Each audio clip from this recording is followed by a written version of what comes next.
Hey guys, so my name's Dan Borges. The following is just going to be a talk and some ideas on different infrastructure and tools I've used throughout my security gaming career, and then also just my InfoSec career.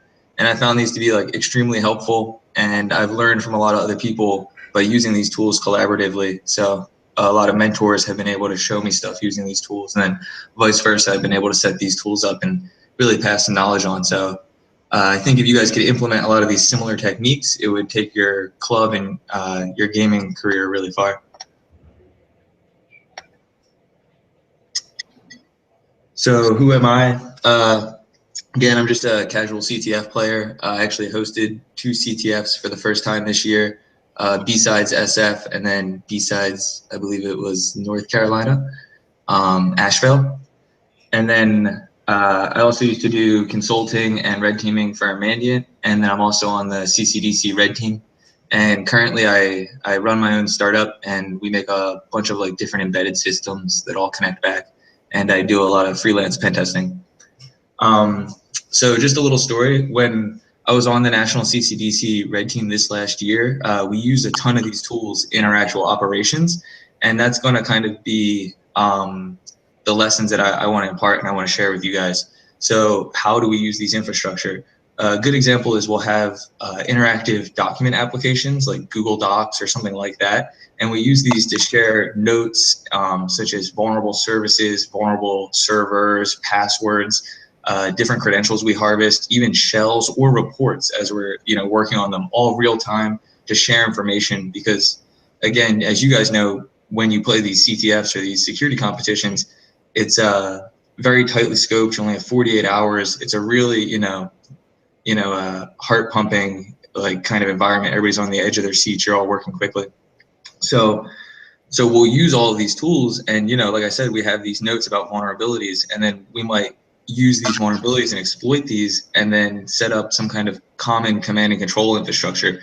And then we'll start doing something called like shell sharpening, where we have this common command and control infrastructure, and we can kick shells out to people so other teammates can get the same access to servers that we've gotten access to. And as we do this and we have this infrastructure that allows us to share all of this, you start to see a lot of teammates specializing. So somebody might, write a scanning server that's constantly scanning and updating our scan results every half hour. And that takes a ton of work off the rest of the team. Now we don't have to focus on that. Meanwhile, somebody might be digesting those scan results and exploiting and shelling these servers. And then as they're shelling these servers, it's calling back to that common C2. That's another thing now that's taken care of, and the team doesn't have to focus on it. So now we might have a different team member who goes and uses these various shells, and then they can, do either root the box for credentials or hashes, or they can start planning stage 2 rootkits or monitoring. So again, more specialization is allowed because we're using this common infrastructure. And then you can have even other teammates that are doing the reporting on all of this. So they're going and they're gathering this higher level information from the practitioners, and then they're writing the reports, saving those guys that time.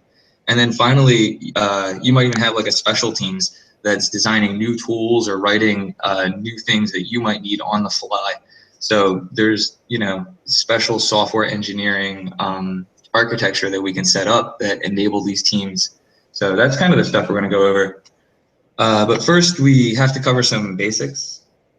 This is not a CTF intro. This is not CTF 101ing. I'm not going to show you how to like run strings on a binary or any of that junk. I assume you've played some CTFs. If not, there's some really good like field guides out there, right? Like there's the Trail of Bits. There's also CTF write-ups. One thing that I really strongly suggest is the week before you do a CTF, if it's a historic CTF like ShmooCon in January, that's one of my favorites. Every year, their Ghost in the Shell code is fairly similar. Like you have to reverse engineer this .NET application and then rewrite the interface in some way to hack this first-person shooter game. It's really cool. So like as this approaches, read write-ups for that specific CTF from the past year, and you'll get a really good understanding of the questions that might be asked of you going into this stuff. So definitely do your homework before playing a CTF. And then again, just some more hygiene notes. What this talk isn't, what it's supposed to solve, is use good obstet. This is a competitive environment, especially when you're talking about like red team, blue team operations. People get pretty competitive. So don't use public services, don't use open Wi-Fi if you're at a con, things like that, because it's just as easy to steal answers from somebody else as it is to solve the challenges. So what does that look like in practice? Don't use indexed public pastebin, don't use public GitHub, public guests during a competition. If you're actually doing a red team, blue team competition, don't put pieces of malware you find on VirusTotal on malware.com.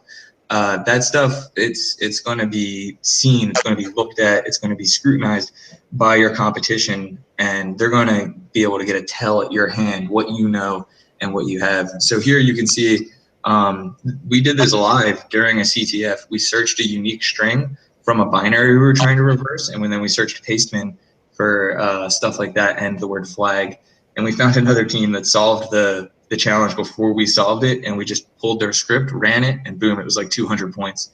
So you can do the reverse of that if you end up getting stuck on a challenge, right? Like you can crawl these services, you can do some counterintelligence work, because that's all part of the security game.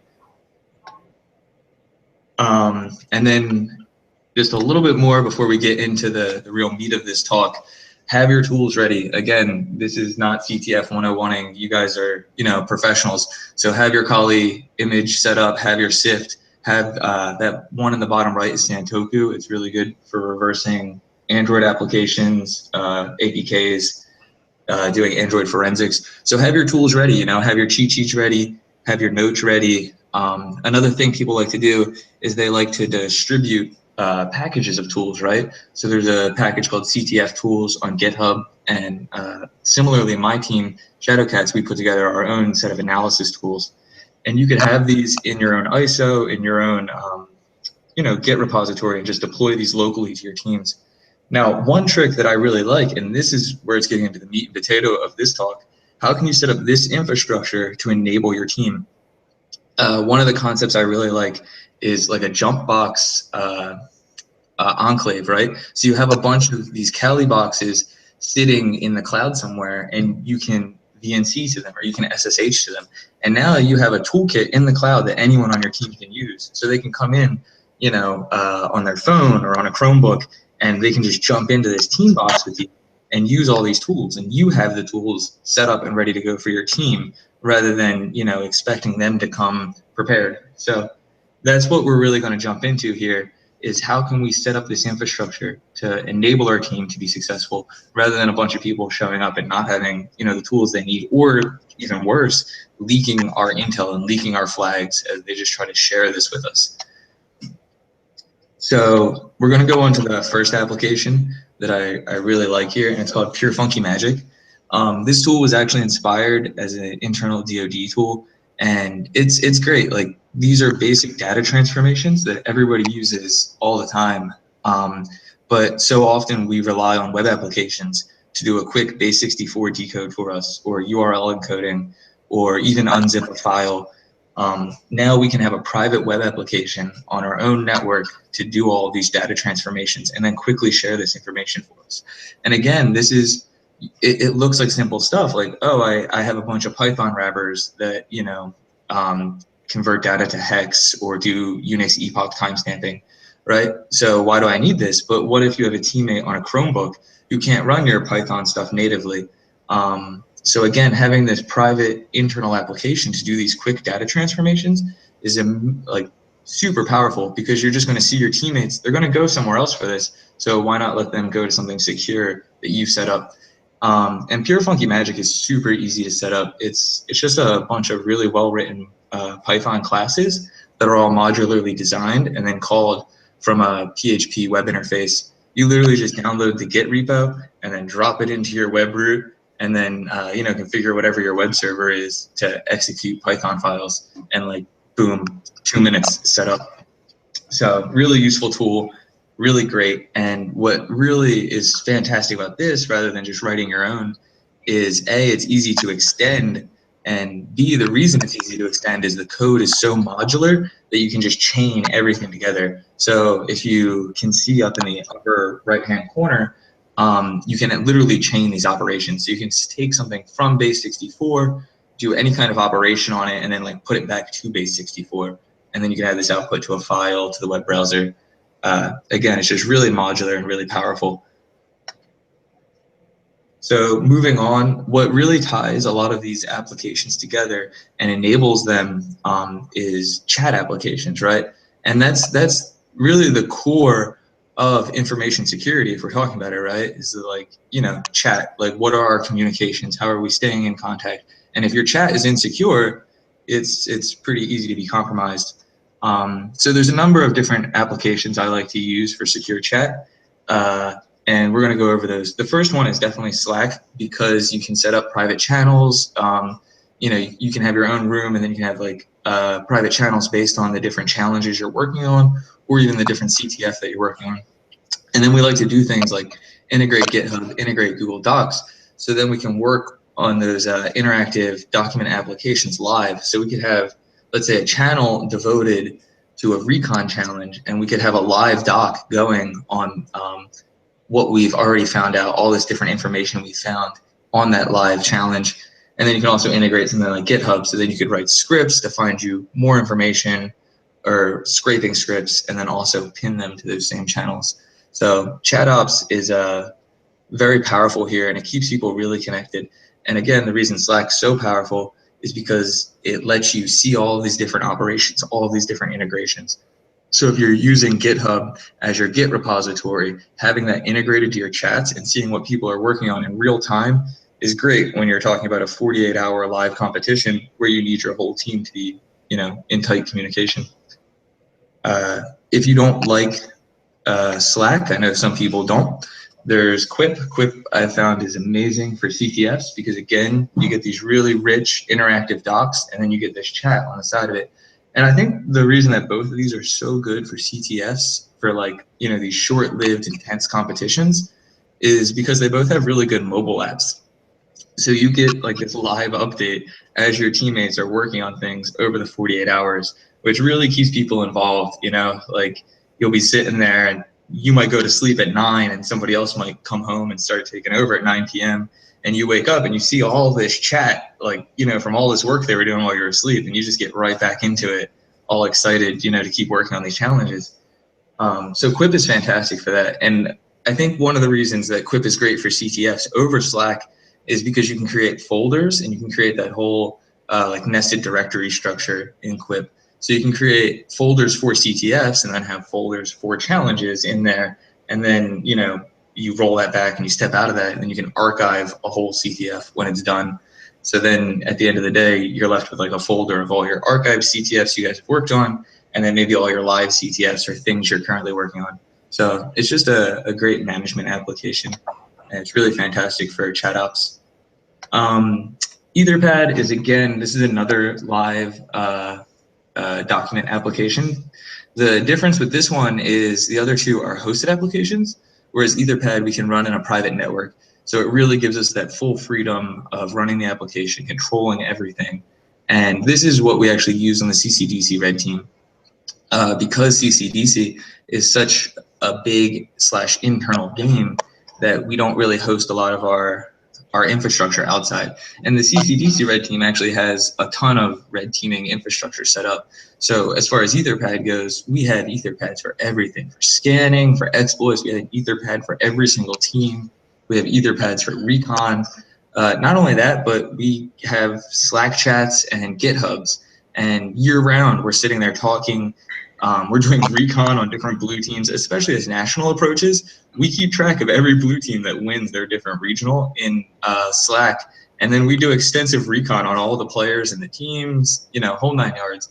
And again, we keep a private GitHub, and we'll write tools and we'll work on things year round together. But when it comes down to the actual app, you know, game time for the competition, everything is on a private network. It's all on the red team network. It's all really tightly locked down and, you know, monitored too. So for that, we only use private internal applications such as this. So getting, again, more into the meat of the potatoes of the talk, what is really good infrastructure you can use to just, you know, go out, build it today, and enable your team tomorrow? Most CTFs start with recon, so let's start there. One of my favorite tools, Maltego, recently released an XMPP server. You can see that on the left right there. XMPP is great. That's the underlying chat protocol that things like talk.google.com used to work on, and then chat.facebook.com. So it's just a really lightweight chat protocol, and it's really easy to set up your own XMPP server. And then what this does is it allows people to share their Maltego transformations, share their Maltego graphs, and then real-time chat in the Maltego window about their findings, about how they're interpreting this data. So that's fantastic because, again, Maltego, what you're dealing with there is intelligence analysis. So you need those multiple competing theories and hypotheses of people, interacting and talking about this stuff. And then on the right, you can see Spiderfoot. And Spiderfoot is a local tool. I believe it's Python, and it launches a local web application, and it lets you do all kinds of Google Dorks and kick off scans against emails or URLs or domains. So you can just start searching Google for all of this information and get all of these results. And then both can provide nice reports and then ways to display this documentation as well. So these are two really good local team servers that enable you to gather this information as a team and go through it as a team, rather than just one person running a bunch of dorks and trying to sift through all this information by themselves. This is by far one of my favorite and what I think is one of the most underrated team servers out there, and that's Metasploit. So what you're looking at here on the right, this is an SSH connection to Metasploit master server, I'm going to call it, in the cloud, right?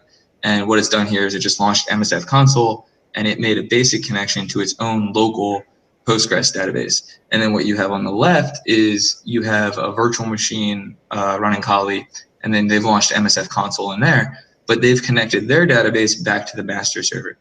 And what you get here is you get the ability to share results. So one person can run a scan, and now everybody can share their scan results, very similar to what I was talking about earlier. And then one person can get an exploit, one person can get a shell, and they can all share those shells and start passing those shells around. And then the same with loot or any kind of harvested credentials, any kind of SSH keys that you might get on a victim box. And this is how I love to run Metasploit. I love to take this whole thing, move it to a VPS, whether it's Amazon, DigitalOcean, whatever. And then I have that master server sitting in the background, and I'll spin up different clients on the fly, right? I might have a custom AMI or an init script so that I can launch a Metasploit client on demand with all my favorite tools, give it a brand new IP address, and then just have it connect back to my master server so it can share all the same results. So then let's say, well, it's good. Let's move on because this gets a little more complicated. So this is actually how Cobalt Strike and Armitage are set up and configured, right? When you launch an Armitage client, it can connect back to that master MSF server, which is really that Postgres database that it's connecting to. So here you see Armitage, and again, this allows people to specialize because you can have a whole bunch of people jump onto the same Armitage team server, and then you can have one person run your scans, you can have another person exploit a server, and then you can have a third person, grab that shell and start pillaging that box for more credentials, more juicy details. And, they might not have the technical capability to run the scan or know which exploit to use, but they might be really good at digging through Windows systems and finding juicy information. What I also love about Armitage is you can then right-click on any one of those servers you've compromised, extract the hashes, and then right-click on a different server and literally right-click to pass the hash, which simplifies things so much, and it really enables the team, especially those less skilled players, to get involved and start seeing all of this stuff and be effective on the team. And then this really focuses at infrastructure, kind of like servers and services. How can you exploit those, that whole Metasploit layer? But if you're into web application penetration testing or web application attacking, even bug hunting, Burp, or the makers of Burp, Portswigger, recently put out a Burp collaboration server, which is freaking awesome. And in that, it uses its own DNS name, and you can set up a private Burp collaboration server. And then you can use all kinds of different attacks, and you can see which callbacks you get to your collaboration server. So that's a way you can do web application penetration testing collaboratively, kind of using this abstract framework. So moving on more into CTFs, some really powerful team infrastructure is the ability to crack hashes on demand. Again, in the 2 CTFs that I hosted this year, as well as a CTF I play a lot called UCSS, USCC, US Cyber Camp. They always have hash cracking in their competitions. So here is on the left is a script that I put on my blog, and it lets people just launch CUDA hashcat on AWS just based on a simple script. It's not the best hash cracking rig you can set up. So if this is something that you really get into and you really find you're using a lot, you might want to invest some real hardware into it, or maybe something a little different. But what you're getting here, even though it's hosted on AWS, you're getting the ability to not just give your hashes over to a service like Cloudcracker, and instead you kind of retain that control and you're able to run them in your own infrastructure, and you're not just leaking your customers' passwords or whatever sensitive thing you're trying to crack. Again, even more so if you buy the hardware yourself and you set up that rig yourself in a private environment. This is nice because you can spin it up on demand, turn it on and off, and just have people SSH into it. Moving on, this is a concept I really like. I'm not the strongest reverse engineer in the world, so something I really like the idea of is cooperative disassembly. And what you have here is this project called Radare 2. It's very similar to IDA, and they even have an ability to launch a web application, which you can see on the right in that red screen. And what that red screen is the visual call graph, which is very similar to IDA's visual call graphs. The difference here is that it's running in a web application, so you can use it on your phone. And you can do commenting in the web application, like annotating the binary, saying, at this address, I think these instructions are doing this. And you can do this in a team environment. So we can all go on our phones into our private infrastructure or whatever, and we can start annotating this binary and working on this binary together in a web application. And I think that's fantastic. Another piece of interesting cooperative tool I've used is if you could set up any kind of, sandbox to do your dynamic analysis for you. A good example is Cuckoo, because that's a free sandbox for doing this. You can set it up in AWS and then just detonate some binaries in there. And that's going to save you 15 minutes of launching your own Windows virtual machine and dynamically, whatever architecture it is, and running this this binary in that just to see what it does. You know what I mean? Because you want to execute it in a virtual machine and be safe to get a good understanding of what this binary even does in the first place. So if you set up some kind of sandbox where you can detonate these binaries, that can save you a lot of time, and it can save your team a lot of time, because then everybody can just refer to that report. And again, you're not using a service like malware, which is on the internet, which is public.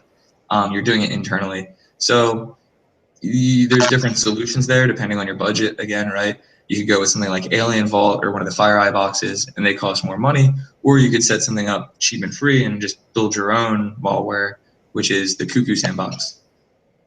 So all some good ideas there. And again, the idea is you're just trying to work more as a team, save each other from doing those same exact steps over and over again, and do it more at like a cooperative infrastructure level where you can share the results. So this is Cloudshark. I love this tool. This is a great way to share PCAPs with teammates. Not only that, again, it's all in browser, so no longer do you need Wireshark or whatever on your machine. You can annotate and dig through PCAPs on a Chromebook, on your phone, whatever. You don't need Wireshark. So Cloudshark's great, but again, it's hosted. If you want to pay more money, you can host it privately. Depending on your privacy needs, that may be a thing. But by default, the PCAPs are indexed, so nobody can really find them and start to reverse whatever you're working on. But this is fantastic, and it's a great learning tool because you can go through each PCAP and you can annotate any of the select lines, right? So I can say, oh, I think something wacky is happening here. But then with my entire PCAP collection, I can start to tag them. So I can say, oh, that's the PCAP where something, wacky happened at line 12. or that's the PCAP that looked like, Zeus calling back, or that's the PCAP that looked like NJRAC. And then you start having these classifications. So then as you get more junior analysts come in and they have this challenge and they're like, oh, this kind of looks like data exfiltration through ICMP. They can do a search in your Cloudshark for ICMP, and they can see if any more senior analysts have seen this before, and they've tagged it and added these notes. So then again, you're reusing that work. That senior analyst doesn't have to be that guy that answers every single question. He's that guy that answered one question and filled out the documentation on it, so that everybody else can now do that and learn that. So moving on, definitely it helps to have some kind of private Git repo, private SVN. You definitely want SVNs if you're working on code as a group. You want some kind of way to deal with conflicts and merge branches, as well as some kind of record of commits and changes. So you definitely want an SVN. You definitely want to Git. The question is, which one do you want? So Bitbucket is great for small teams because it's free and private, but it limits the team size, so you can only have a few people. Whereas GitHub, you can have much larger teams, but to get any kind of private repo, it's like $25 down. So there's more of that upfront cost. And again, you could, depending on your level of secrecy or what you need, you could host your own private SVN. My company did this for a long time before moving to GitHub, just because we were in stealth mode, and I figured that was the best way to keep anything private. Don't put it on the internet, right? So those are always your options. At the end of the day, a really big thing with CTFs or any kind of security activity is a lessons learned. Having some kind of internal wiki, having some kind of internal notes taking. Google Docs is also really good for this, like in kind of internal notes. It's a great idea. Also, having a public blog where you can then do your write-ups, or a GitHub public repository where you submit your write-ups is really good, because this will encourage others and then also just show your expertise in the field. And it gives you something to talk about as a club, like we did all this really cool stuff. Look at all these challenges we solved. So I definitely suggest hosting some kind of architecture to either show your work or at least discuss lessons learned internally. And that's it. I guess we'll open it up to questions now. That was incredible. My first question. Power.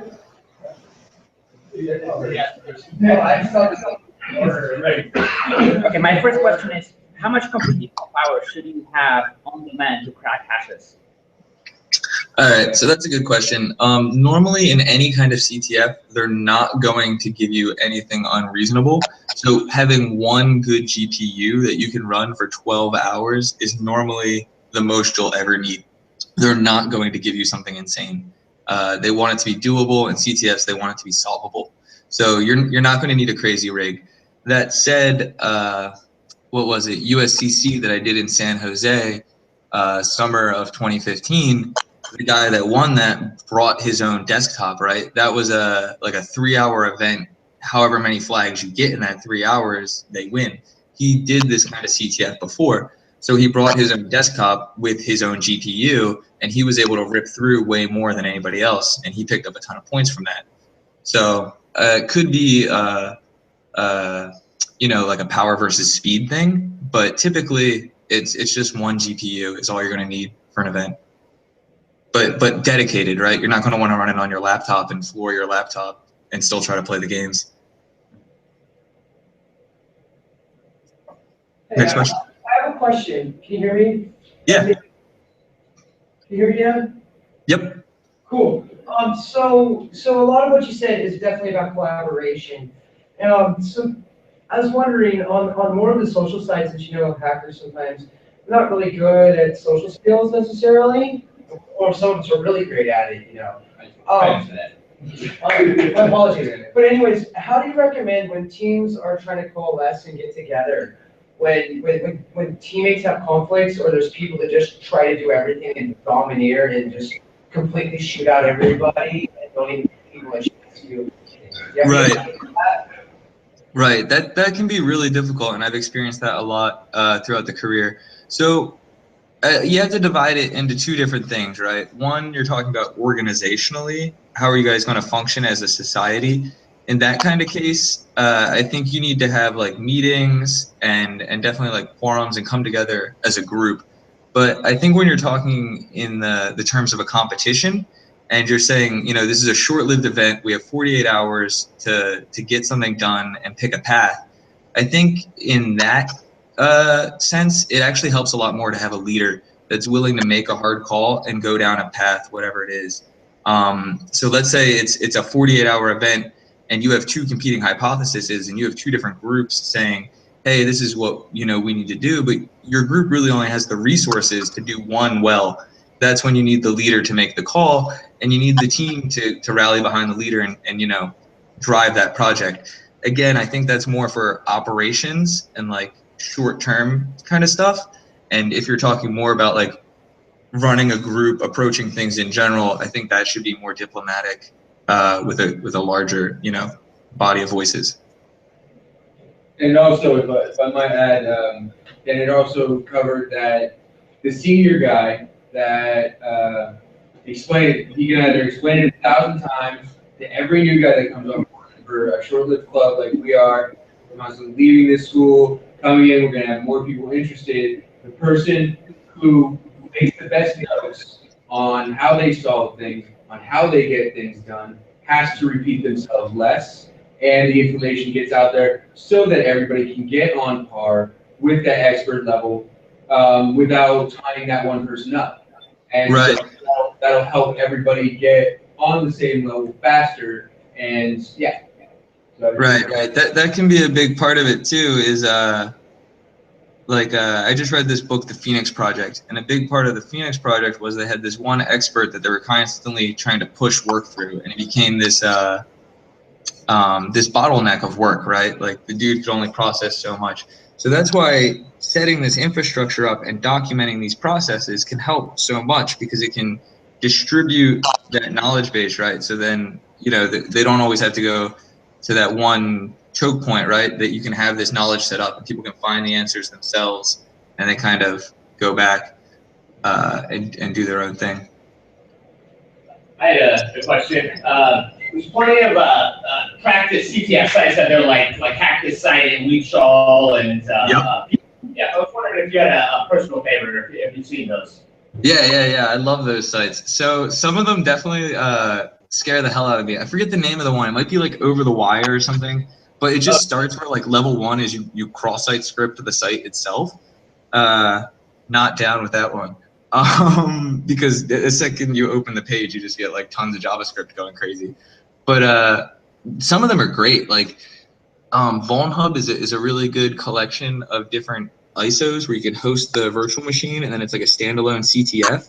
Of my favorite of those, I think it was Australia, some kind of Australian cybersecurity club put out, or it actually was a conference, put out a CTF and an ISO last year where it was like 3 different scaled challenges for all the different categories, and you could host it yourself, and then they also put out a PDF on the write-up. That was really great. I'll look that up and I'll have that link in the notes for the end of this. But VulnHub is really great. And then Pentester Lab is another really good one. That one's really fantastic because they take each lesson individually. So, if you want to get better at XSS, they have a whole bunch on just XSS. Or if you want to get better at SQL injection, they have a whole bunch on just SQL injection. So I would definitely recommend those local virtual machines that you kind of host yourself and you run through. I do like the Over the Wire group, though. I think that's not the one with this cross-site scripting I was talking about. That's like Bandit and Nautilus, and those are a bunch of virtual machines that you'll SSH to. Those are pretty good as well. Thank you. Awesome. How many years have you been playing CTF for? So I've been doing like security gaming for probably like 3 or 4 years now, but the last year and then the year before that with Shadowcats, we played CTFs probably every weekend. So we went really hard for a while there. And I think that's where the big experience came out of. Was there was definitely a summer where, or not even a summer, it was like, the a solid 9 months or something, where it was like every weekend we were just meeting up to play CTFs. So it was a little overkill. Overkill in the sense that you think that it didn't help as much as you think it would? You mean just the constantly going at it? Yes, did that help, or was that not really helpful? It helped in the sense that it opened our eyes to a lot of things, but to get to any kind of next level, you're going to plateau, right? Where you're going to hit your knowledge base. There's only going to be a certain amount of things that you're going to be able to reasonably do in the time, right? And once you've hit these plateaus, you do need to step back and you need to train, right? Like you need to learn that next set of skills. You need to get better at, you know, exploiting or RE or web applications or forensics, whatever that plateau you hit is. There is definitely a moment where CTFing won't help you. You have to step back and learn that next set of skills. Yeah, next question. Yeah, I got a question for you then.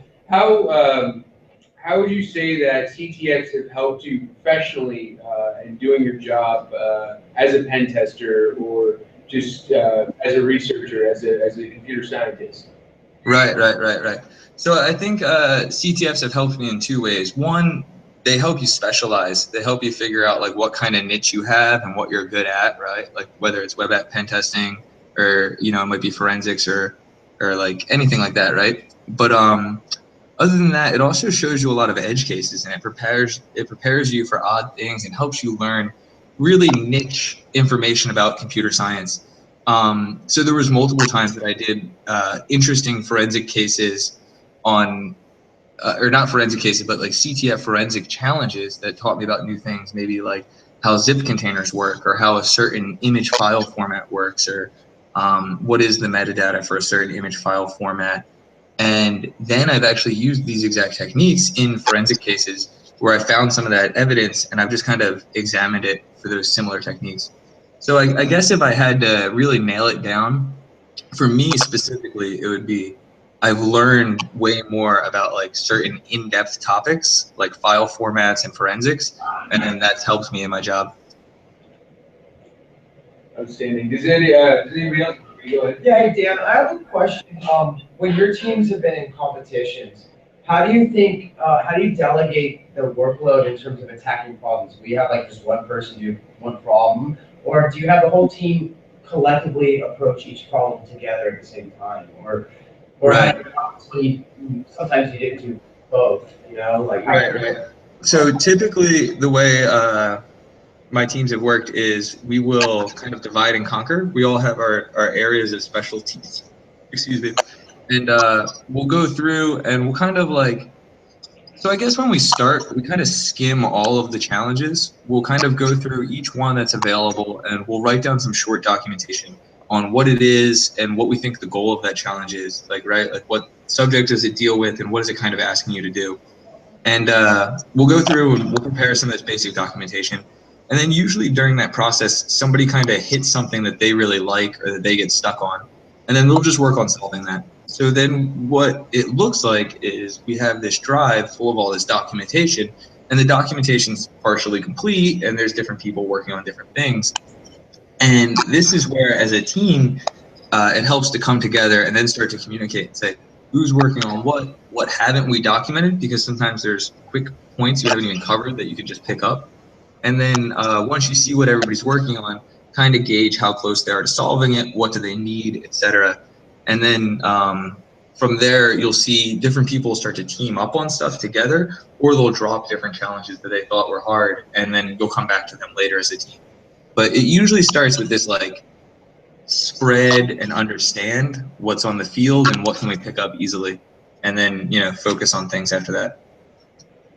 So generally, though, having the team like generally try to have everybody work on a problem, or the majority of the team, instead of just like people just going solo crazy. Right. For the most part, our team is at a fairly equal skill level. Like we do have some power players where they'll get a hand on a challenge and they'll just solve that, you know, and it won't really, you know, they'll have taken care of that and contributed that, and that's awesome.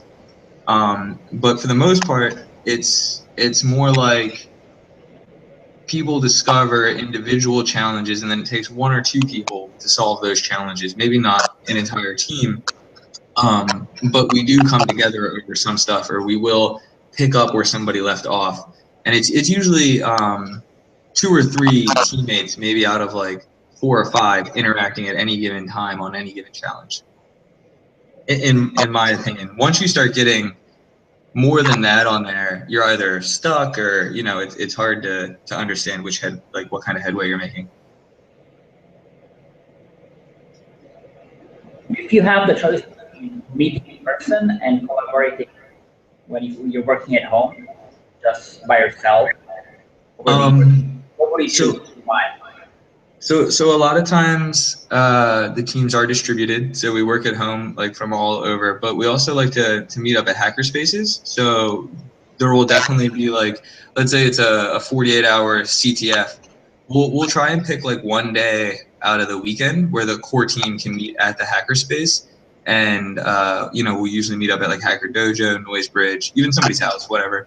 And to be honest, like we always typically get the most work done there, working together, whiteboarding stuff out, putting it up. And even if we don't get the most work done, it's definitely the funnest part and definitely the most educational part. So I'm a big proponent of like getting together and working on these things in Meet Space. All right, is that it for questions and everything like that? All right. Dan, I want to take this opportunity to thank you for giving an outstanding talk and fielding our questions. Really enjoyed your talk. It was very informative, and yeah, thank you so much. Yeah, thank you guys. And then I'll be publishing all of the links. Dan. Thanks, guys. Yeah, I'll be publishing all of the links after this on my blog, as well as the presentation too. So if you want to show anybody it or get any of the actual links from the presentation, it'll all be there. So, you know, check that out. That's lockbox.blogspot.com, lockbox with 2 X's. Nice. I've got it on the whiteboard. We'll probably let the group know on our Google group before we go silent and actually start getting into OPSEC and all that fun stuff. Righteous. Thanks, man. All right. Thank you, Dan. Take it easy. See you, buddy.